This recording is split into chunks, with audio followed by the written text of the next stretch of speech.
Bon, je recommence. Je voulais être sûre que ça marchait bien, que tout allait bien, puisque je crois que je vais être toute seule et que du coup, je n'avais pas de retour sur le son. Alors, je disais, hier, j'ai eu un rendez-vous de thérapie coaching pour moi, chez ma naturopathe, et il se trouve qu'elle a utilisé une image que je trouve très intéressante et très parlante, et c'est pour ça que je vous la redonne aujourd'hui. Euh, En fait, notre cerveau, il est constitué de plusieurs endroits qui gèrent différentes choses. Il y a l'endroit qui gère le cognitif, c'est-à-dire quand vous faites des maths, des calculs, quand vous avez des réflexions, voilà. Il y a l'endroit qui gère les émotions. Et il y a l'endroit qui gère en gros les réflexes, le danger, l'instinctif, l'animal, voilà. Il y en a plein d'autres, hein, mais on va simplifier déjà. Et quand vous prenez une décision, vous avez toujours l'impression que c'est votre réflexe, votre cognitif, votre cortex qui prend la décision, alors qu'en fait, c'est pas vrai. Et pour imaginer ça, ou pour imager ça, elle a pris cette image de tu as trois cerveaux, donc ton cortex, celui qui réfléchit, ton amygdale, celui qui est lié aux émotions, et ton cerveau reptilien, celui qui est lié à ton instinct, au danger, etc. On dit reptilien, salut Cathy, on dit le cerveau reptilien parce que c'est le premier qui a été, dans l'évolution, en chronologie, le premier qui a été développé. Donc les reptiles, ensuite les mammifères et pour finir l'homme qui fait partie des mammifères. Et donc on a le cerveau cortex, le cerveau amygdalien des émotions et le cerveau reptilien, bon, tout ce qui est instinctif, danger, animal. Et donc elle a pris cette image que je trouve très intéressante. Ces trois cerveaux sont dans une voiture. Dans la voiture, qui conduit?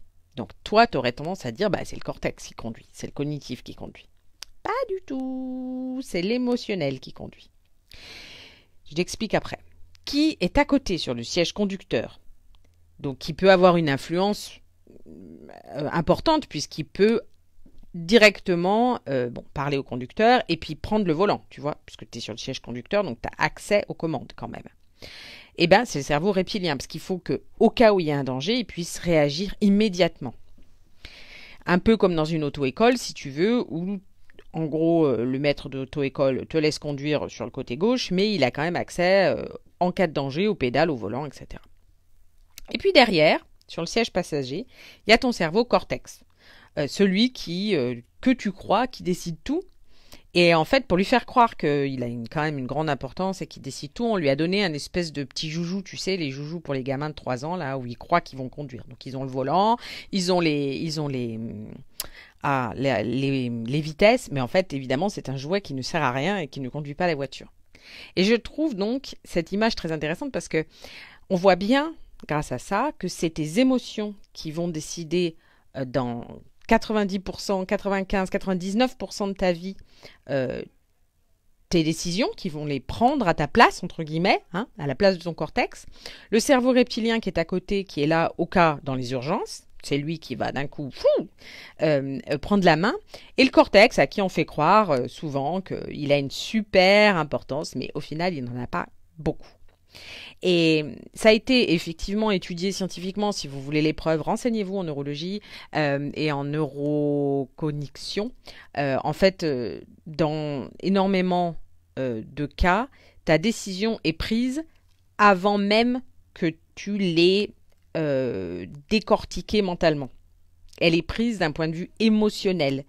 Alors, c'est facile à démontrer scientifiquement. Il y a eu des études qui ont été faites. Moi, j'avais vu un reportage qui était assez parlant à ce niveau-là. Tu voyais une nana. Bonjour Katia. Tu voyais une nana qui était donc, comment dire, elle était dehors à l'extérieur et elle était au bord du trottoir, à l'extérieur d'une sortie de maison.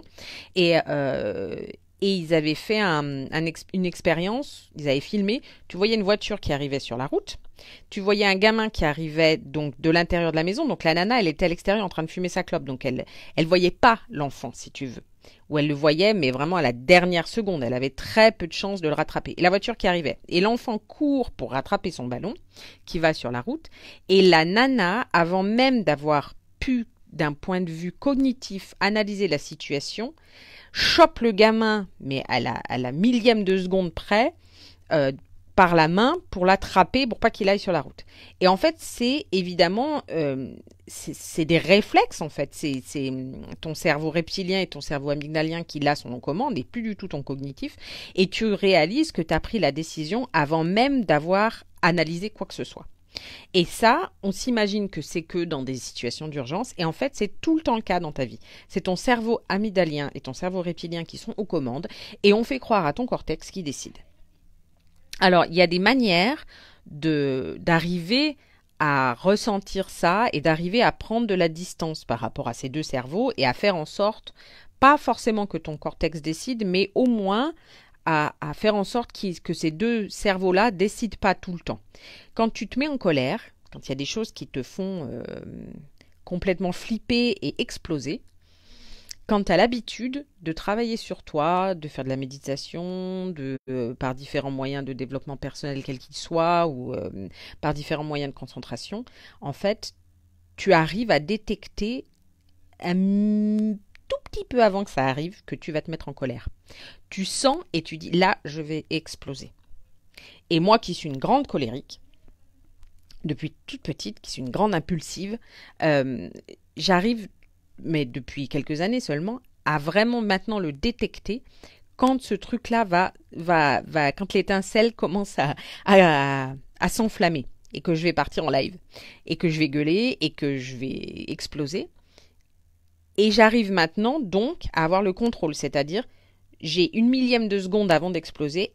Là, tu vas exploser. Est-ce que tu laisses le truc ou est-ce que tu t'arrêtes? Et c'est très très utile, vous imaginez bien, parce que en fonction, des fois je laisse, même si j'ai conscience que ça va arriver, je laisse le truc arriver, je laisse la colère exploser, parce que j'estime qu'elle a lieu d'être et qu'elle est bénéfique, etc. Et parfois, je la laisse s'éteindre ou je pars. Je pars et je vais exploser ailleurs. C'est particulièrement utile quand, je sais pas, un truc débile, t'es fatigué, ton gamin il fait tomber le verre de jus d'orange, il n'a pas fait exprès, il n'y peut rien, voilà, et tu vas exploser sur lui, ça n'a pas d'intérêt, et ben ça a un grand intérêt d'arriver à le détecter avant que ça arrive, vois-tu? Et quand tu exploses, évidemment, c'est pas ton cortex qui explose. C'est ton amygdale, c'est tes émotions, c'est ta colère, c'est ta frustration de la journée, c'est ta fatigue. Et si ton cortex était aux commandes, tu saurais bien que ça n'a pas lieu d'être, cette explosion. Voilà, c'est pour ça que je trouvais très utile cette explication des trois cerveaux aux commandes. Voilà, je vous laisse avec ça et je vous laisse réfléchir à quand est-ce que votre amygdale, ou que vous avez l'analyse de voir que votre amygdale est aux commandes. Parce qu'en fait, elle est toujours aux commandes. Salut!